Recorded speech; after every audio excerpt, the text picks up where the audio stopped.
staying started, not a workbook, a service manual. The first step is to rediscover and revalue our why and therefore become willing. Step number 2 becomes very, very pragmatic.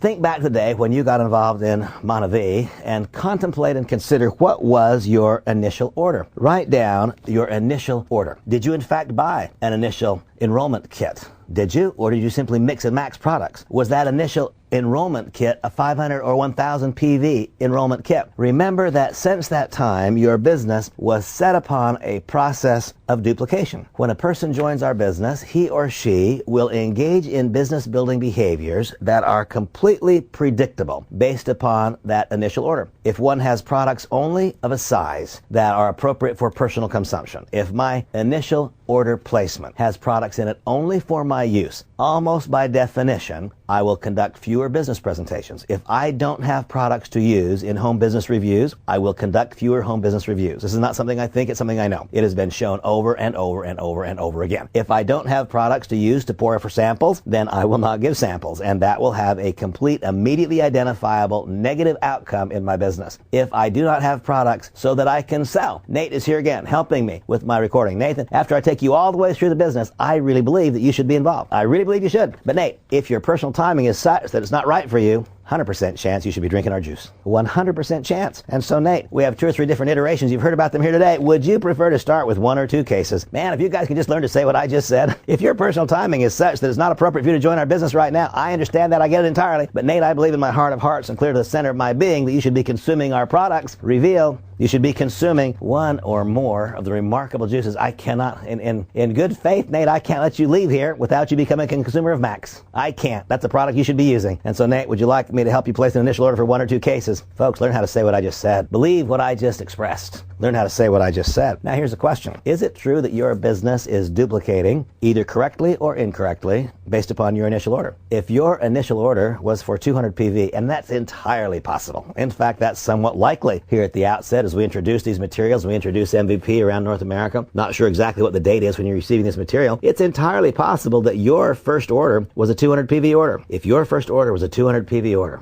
is it not true that you have duplicated that? Is it not true that it is so difficult for you to ask for an order that is dissimilar to the order that you initially placed? That, by the way, is why one of the reasons it's so very important for you to get out of the way and let the system do the work, let the tool do the talking for you, and allow proper duplication to now begin. If your initial entry order to MonaVie was not for a 500 PV pack or for a 1000 PV pack, I can almost promise you that you now have a duplication in your business, which includes only initial consumption type orders. I can almost assure you that there is not promotional volume being acquired in your business. What is promotional volume? That is any order that is placed which is larger than the intended consumption in the first 4 weeks of the acquirer. So now using again Nate as my example, if Nate joins me in the business today, he places a 500 PV order. I don't believe that Nate and his family are going to consume 500 PV worth of our company's products in this 4-week period. The difference in what he and his family consume and what they buy, that is the promotional component of the order. That promotional component is what gives logic to it. It's what gives a foundation to the logic that now prepared to be in business. He didn't place an order to consume only. He placed an order for consumption and to be in business. If Nate placed an order to be in business, then that creates the proper logic from the very beginning to now conduct home business reviews 2-on-1s and 1-on-1s. Is that what your first order looked like? Did it include promotional volume? Mark it yes or no. Was your initial order a 500 or a 1000 PV order? If the answer is no, is it true that today your business is duplicating with no promotional volume? A business duplicating with no promotional volume will be a low growth or a no growth business. We can right here at step number 2 identify much of the root cause of a business that is failing to grow. If your slope of growth is very, very, very modest, or if you have no growth, oftentimes that can be cured. The root cause can be found in an insufficient initial order strategy that is duplicating throughout your business. Let me ask you now a very pointed question.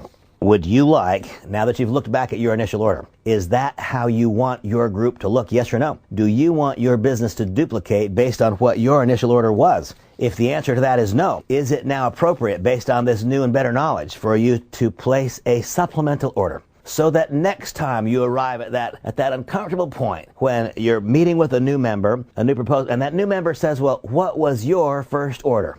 Man, isn't that a hard spot? When you know the correct order is 500 or 1,000 PV, when you know that they're not going to engage in the correct number of business building behaviors, they don't have that product, when you know that they're not going to create a proper foundation of product consumers in their organization because they didn't place the proper order, is it not difficult for you to ask them to place an order that is different than the one that you placed? That is a quandary that many find themselves in. That's the problem. What is the solution? The solution is to be found in step 2 of staying started. Is it appropriate for you to now place a supplementary order to add to the initial, such that next time someone says, "What did you do?" you can candidly reply, I joined the company with insufficient knowledge. My first order was not the correct one. When I realized that error, I placed a supplementary order, which now makes my overall combined initial order 500 or 1,000 PV.